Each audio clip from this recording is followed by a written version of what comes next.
Hello, hi guys! Magandang hapon sa inyo lahat.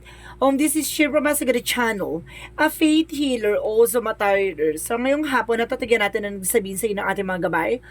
This is a weekly gabay for the month of December 22 hanggang December 28 for the sign of Virgo. So Virgo, welcome to my channel. Ano kayang messages, advices, ang spirit guides ang ating masasaga for today's video? Kano naman kayang energy or kaganapan sa buhay ng mga Virgo signs ang ating mahagilap? So guys, this reading sa journey namang hindi lahat makaka-resonate. Kunin lamang po makaka-relate sa inyo and comment down below kung kaninong energy ang ating nasagap. And of course, don't forget to like and subscribe my channel and the notification bell for more videos update. And of course, maraming salamat po sa mga walang sawang pagsuporta sa aking channel. Lalo na hindi nag-skip ng ads na way pagpalain po kayo ng Diyos at may kapal, siksik liglig na guumapa o manumbalik sa inyong biyaya. And of course, umpisahan na natin. No?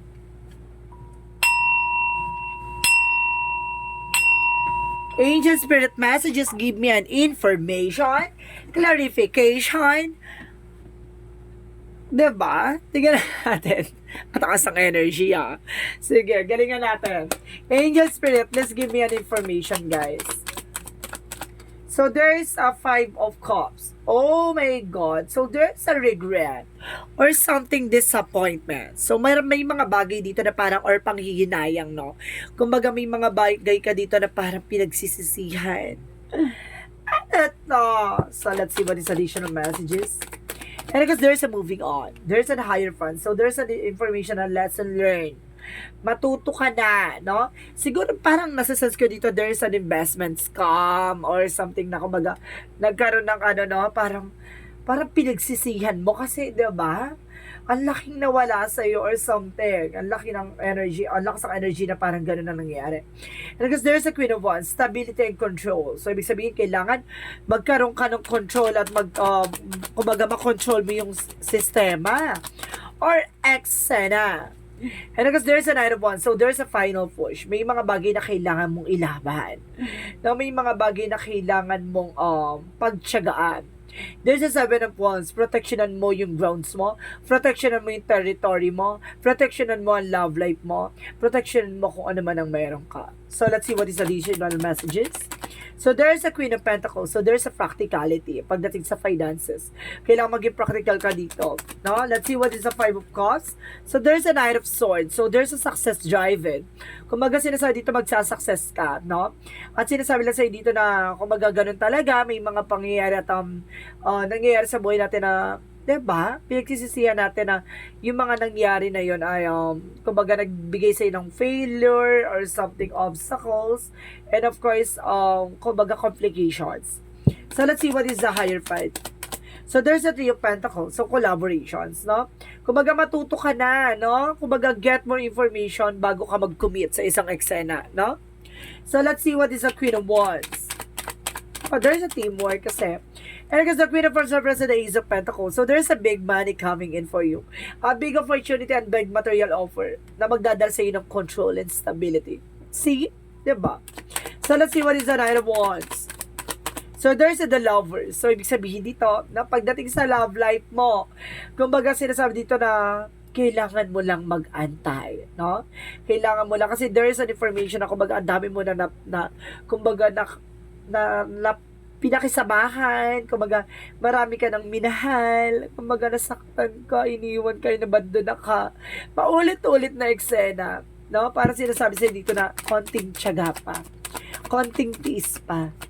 No, because there's a Two of Pentacles na magdadala sa iyo ng balance. So, kailangan, kung gusto mo magkaroon ng balance sa relationship, love life, career, finances, and health, kailangan mo ng protections, no? Para, kumbaga, di ba, yung mga negativities, hindi siya maka-apekto sa iyo. And the Hermit card, there's a spiritual, and of course, there's a spiritual, enlightenment, the Hermit card. So, ito yung magbibigay sa'yo ng kaliwanagan, no? Magbibigay sa'yo ng kasagutan, no? About sa spiritual. So let's see what is the Five of Cups, then of course the King of Swords. So there's a King of Pentacles. So there's a secure about sa finances. Kailangan magkaroon ka ng security. Kasi kumbaga naging padalas-dalas ka, nagmadali ka. Yan ang ending, 'di ba? There's a big there's a big opportunity ang nasayang, no? Nawala sa'yo. And because there's an information dito, there's the word card. So some of you there's the word or information na travel or either na makakapangibang bansa ka or uuwi ka ng Pilipinas o pupunta ka ng ibang bansa. Basta there's a travel involvement dito na kumbaga, it's either kumbaga trabaho, no? Basta matuto ka na, no? Sa lahat ng eksena na yan. And because there's a Ten of Swords, so backstabbing. Nagkaroon ng betrayal, nagkaroon ng traiduran dito. Kaya mag-ingat ka, maraming impostor sa paligid mo. So let's see what is the Lovers. And of course, there's a Knight of Wands. There's a Strength card. Kailangan mo ng confident at kailangan mo maging matapang. Alisin mo yung takot at pangamba mo, no? So there's a Seven of Wands and the Two of Pentacles. So there's a Knight of Wands, slow and steady. Panatiliing kalmado, no? Panatiliing kang, kumbaga, maging mahinahon, no? Sa lahat ng eksena.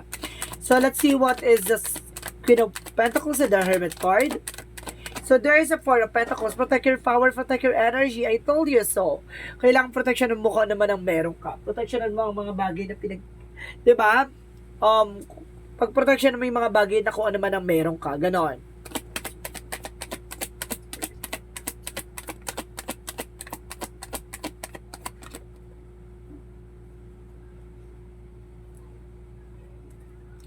And of course, there's a judgment. So there's a wake-up call, no?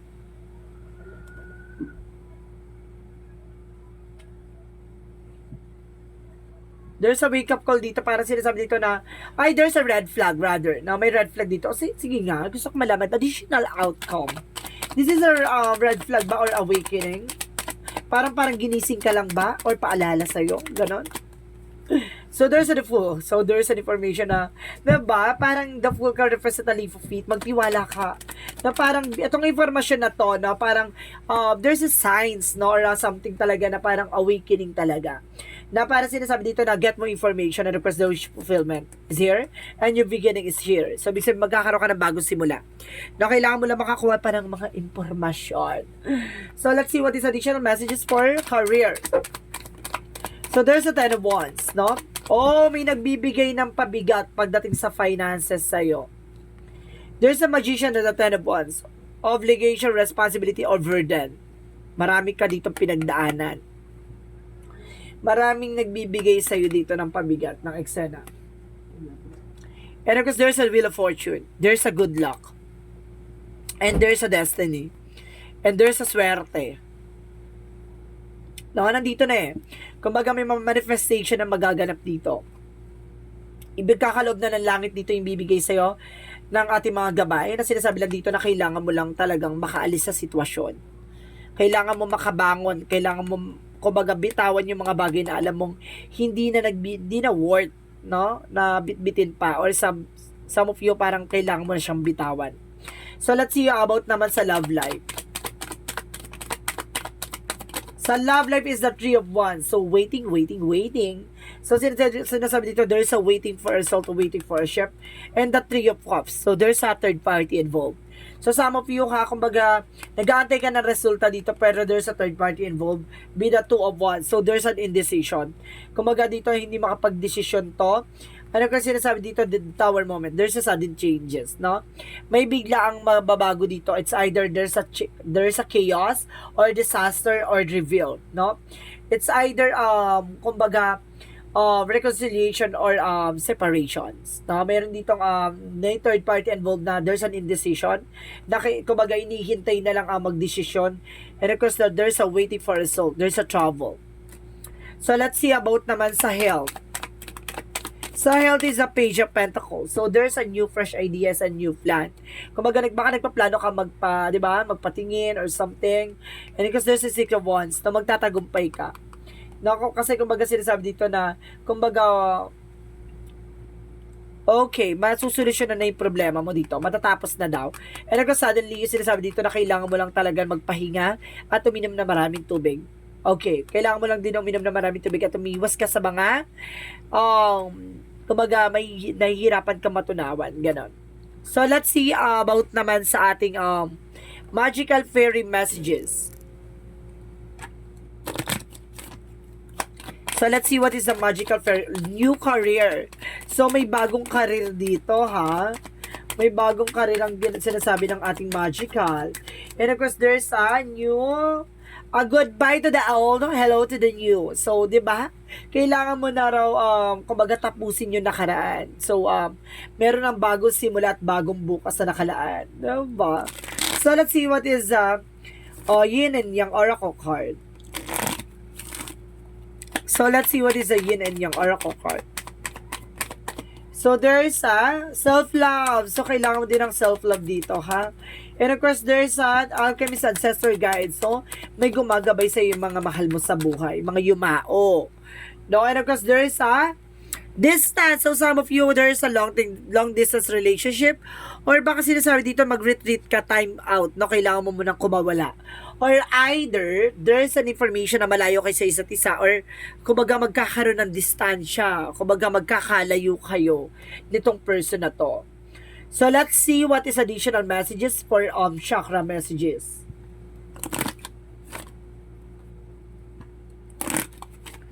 For the chakra messages, angel spirit. So, there's a discovery. Marami kang madidiscover. Marami kang malalaman. Marami kang matutuklasan. And the grief represents, kumbaga sinasabi dito na, kumbaga may mga pangyayari na hindi mo na mababalik. May mga pangyayari na, di ba, pagsisihan mo naman sa huli, nangyari na. So, ibig sabihin dito, kung hindi pa kayo naghihiwalay ng jowa mo, o hindi pa kayo naghihiwalay ng asawa mo, solusyonan mo na. Kasi baka, di ba, ending nito, baka pagsisihan mo. And of course, there's an impasse, no? Kumbaga may humaharang dito ng eksena na ayaw kang maging maligaya. No? Kumbaga marami kang madidiscover dito. Maraming kaganapan sa buhay mo na, di ba, na hindi mo ina-expect na nangyayari pala. So, let's see what is Archangel Michael. Anong chika ni Archangel Michael for you?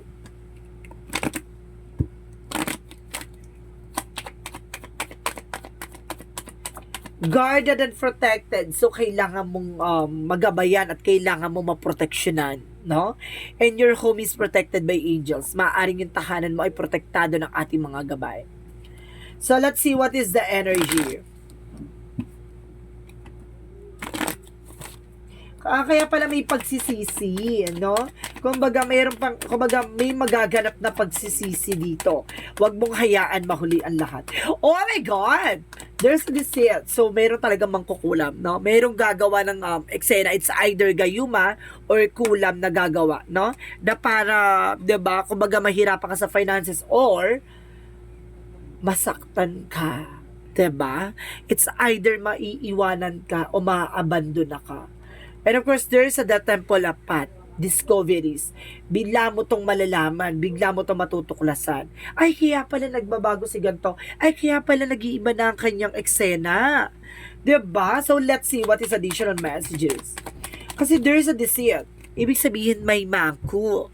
May mangkuku. Mangkuku. Mangkuku is here. And kung sinasabi dito, there is a action. I told you so. Kailangan mo mag-take ng action. Kung hindi ka mag-take ng action ngayon, mahuhulian lahat. No? Hahayaan mo bang, 'di ba, mawala sa iyo yung taong mahal mo? O hahayaan mo bang maiwanan ka sa ere? 'Di ba?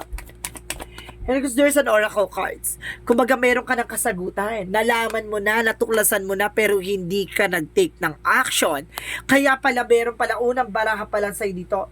Kaya parang sinasabi na judgment is babala. No? There's a red flag. And because there's an oracle card na sinasabi na nalaman mo na, nakita mo ng kasagutan, hindi ka nag-action. Hindi ka kumilos. No? Hindi mo sinulusyonan o hindi ka man lang diba? And of course, there is an option. See? May options kay, pero hindi ka lang talaga nakinig. Oh my God! It's either there's a messages for you. Additional messages, no? There, you got the love, no? There's a boundaries. Kailangan mag-set ka ng boundaries para hindi nakakapasok ang blockages. Also, black magic involved. And because there's my will to Taiwo, micromanaging the universe. See? Kumbaga mangyayari ang dapat mangyari. Ayon sa universe, no? Kumbaga, talagang mangyayari ang mga bagay na ayon sa kalooban ng ating mga gabay, no? And of course, there's a third eye. So, ibig sabihin dito, there's an information na parang pinasilip sa'yo, no? Meron ka na nakuhang idea. Or some of you, baka na naginip ka na, or there's an instinct, intuitions, na nalaman mo pero hindi ka nag-take ng action. Aha. And of course, there's a psychic ability. So, see, meron kang gut feeling or something thoughts. Ayun yung sinasabi. And there's a confidence. Kailangan mo magkaroon ng confidence dito. Oh my God! So, let's see what is Archangel Raphael. So, there's a diet is more important here. So, some of you kailangan mo mag-diet pa kasi para napapalakas ka siguro sa mga rice dyan. So, let's see what is additional messages. And of course, there's a relationship failure. Oh my goodness. Gusto ni tinaatake talaga niya ang relationship mo. No, relationship ang talagang baka ang kahinaan mo ang relasyon for sure. And of course, there's an opportunity to learn mistakes, pagkakamali and failure. Ito na yung magaganap na to. Na sinasabi sa'yo dito, papangalagaan mo ba, puproteksyonan mo, o hayaan mong mawala? Aha? Ano ka doon? Saan ka doon? So, let's see what is the Monsology. Look at the bigger picture. Ibig sabihin, tignan mo yung magiging possibilities. Yung makakahihinat na ng eksena, no? The look at the bigger picture and expect the powerful change, no? Kumbaga, i-expect mo yung mga pagbabago na hindi mo inaasahan. So, let's see what is the Jesus loving quotes. The Comforter, which is the Holy Spirit, whom the Father will send in my name, He shall teach you all things. So, ibig sabihin dito, ipapakita sa iyo yung mga bagay na dapat mo matutunan. Na bago mabakuha yung mga bagay na ibibigay sa iyo ng ating may kapal. Ibig sabihin dito, may taong magko-comfort, no? Sa person mo or some of you sa iyo. Kaya kailangan maging aware, ha? Maging aware. Kasi there's a lessons na matututunan mo dito. So, let's see what is the romance angels. Codependency, addiction affecting to your romance life. So, there's an addictions or there's an information dito na maaaring, diba? Maaaring may hinahanap to. And there's a deception. Someone is wearing a false mask in this relationship. See, may mali sa kanya. No, deception. Maaaring, kumbaga, hindi na yung kaharap mo yung taong minahal mo. Iba na yung maskara na nakasuot sa kanya. No? Kumbaga, itong relasyon nyo ay something mysterious. There's a mysterious behind this. So, let's see what is the angel's number. Bibilang ako ng 3. Kailangan nakapag-isip ka na ng question, okay? 1, 2, 3. Angels answer, give me an answer for their question.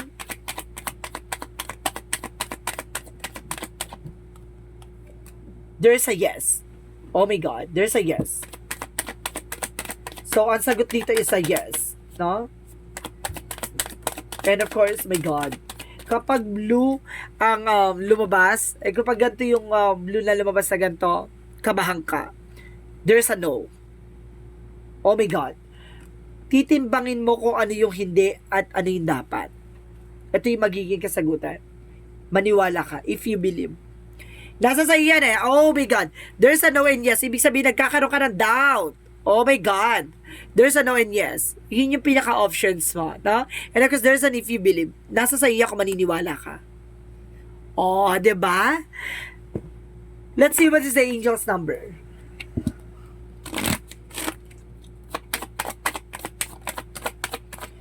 Number 2 by Roman number.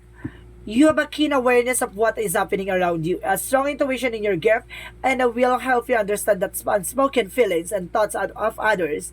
These insights allow you to be a great guided supporter. See? Kumbaga malakas ang intuitions mo. Nararamdaman mo. Kumbaga nakikita mo ni magiging possibilities. Or some of you, meron ka ng insights or meron ka ng something clue na nangyayari behind the scenes. Kumbaga kumbaga may awareness na nagaganap pero hindi ka nakinig. Oh. So let's see what is the messages of life. Let's see what is the messages of life. Ano yung message sa'yo ng buhay? Stand tall and strong. So, sinasabi dito guys, today I choose to remain positive. I face all my challenges with enough strength and courage. I will not be denied or turned away. I do not allow myself to be carried away. By negative thoughts, I stand tall and strong and live each moment in joy and peace. Living my future in God's hands. I believe in life, believes life, believe in me. Ibig sabihin dito, nagtitiwala ka sa buhay ni pinagkaloob sa'yo. Ibig sabihin dito, nagtitiwala ka sa ating Panginoon na binibigay mo sa Kanya lahat. Sinusurrender mo sa lahat, pero kailangan mo maging matapang. At kailangan mong magkaroon ng kumpiyansa. At kailangan mong pakawalan yung mga negativities. Kailangan mo i-release yung negativities at kailangan mong alisin yung negativities or toxicities around you. Kasi may mga bagay na nasa paligid mo na hindi mo inaasahan. So, this is the weekly gabay for the month of December 22 hanggang December 28 for the sign of Virgo. So, Virgo, maraming salamat for your wonderful reading. So, once again, this is Shin Rodriguez from my Sagari channel, a faith healer, also a tarot reader. Maraming salamat po sa mga walang sampung support sa aking channel, lalo-lalo na hindi nag-skip ng ads. Naway pagpalain po kayo ni Diyos at may kapal, siksik, diglig na gumapo ang biyayang manabalik sa inyo. And of course, this reading is a journey namang hindi lahat makaka-resonate. Kunin lamang po makaka-relate sa inyo. And comment down below kung kaninong energy ang ating nasagap. Maraming salamat po and see you in the next video. Bye-bye and babush!